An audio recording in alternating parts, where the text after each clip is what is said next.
Hi, friends. Happy Monday. I'm going to do a quick run through today of all the fun stuff that we get to do.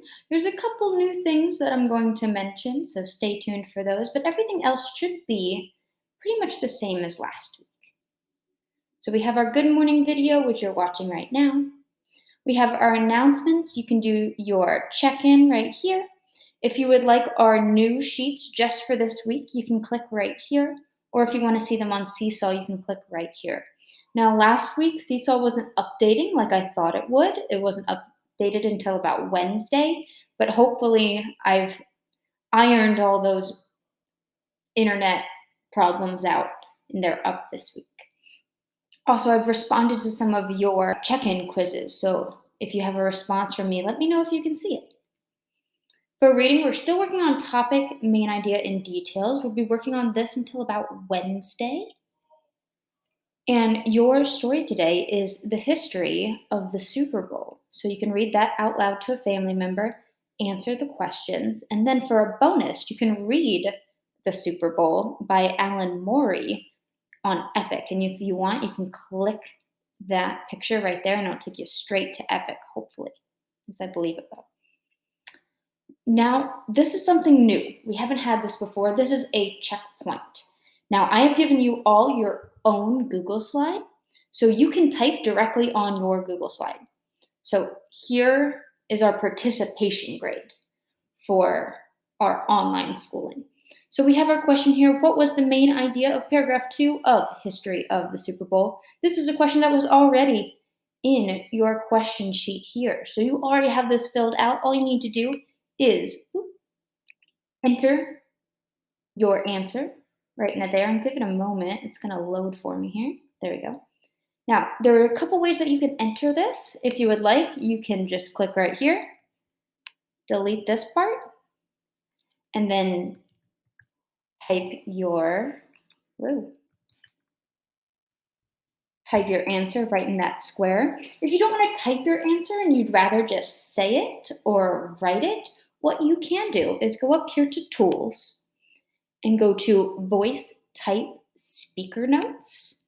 Click on that, and it's going to give you a little pop-up here of a microphone. And when you're ready, you can click on that microphone, and that microphone will type anything that you say. It's not perfect. It might make some mistakes, but for the most part, it's pretty good about dictating what you say and turning it into text. And then when you're done with it, you just click that red button and it turns it back to this gray. Now you'll notice that it didn't type the answer here. It typed it down here in our footnotes. And that's okay. Both areas are a great place to put your answer to this question. We have our writing. We're still working on that informational writing. And we have a new video called How to Write a Research Paper for kids. And this is talking about brainstorming. So coming up with those ideas for what we want to write about.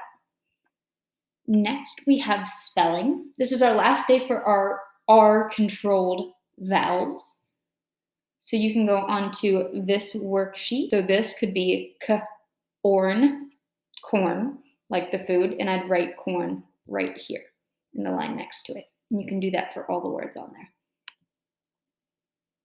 All right, we have our Google Hangout. It's just going to be a normal Google Hangout on Mondays. We can catch up on the fun things that we did over the weekend and things that are happening or going on in our lives. So here we have our Scholastic news because it is Monday. Our link to Scholastic is right there, and you'll have to do some scrolling in order to find our Scholastic news for this week, but it's still on that front page. After science, you do have a checkpoint. And it's the same question that's on our Scholastic News question. So you'd either type or say your response here. After that, we have specials this day, Monday. We have music. So we'll have music again on Friday this week. And another new thing we have is our math activity. Now, we did the math activities last week, but because it doesn't update our Google Slides, I changed it to this format. So let me show you what I mean by that. You are going to click on this button right here, and it'll take you to another site. Now, this site is updated every day, so it changes every day. But I'm going to scroll down here. It says grade 2 math at home. That's where you should be. To activity of the day. So here we have math in our world, our dog, sister. And it says some things about our dog, sister, and some questions there too. And if it's ever too much for you to read or you don't quite understand, you can click on the video right here and it'll actually play it for you through a Math in YouTube our link. world, our dog, sister. So that's one way you can look at it. There's also some additional resources down here, and you are always free to try these out as well. Now I'm going to hop back over here. And with that math activity, they went too far. There is also complete the missing numbers, pages 1 and 2. So that's in your packet as well. And if you go down, there's a question that's taken right from these pages. And it says write an equation and answer to the following problem. It has the problem listed below. It's the same problem that's on this page right here, page 2. So it should be pretty quick for you to fill that out or speak that into the computer. And I'll be able to see your responses there too. And then after that, we have a read aloud for the day. This read aloud is actually acted aloud as well. It's made into a little puppet show, which I thought was very cute. So I wanted to share that with you all today. Now, I hope you guys have a wonderful Monday, and I hope to see you all soon. Bye, friends.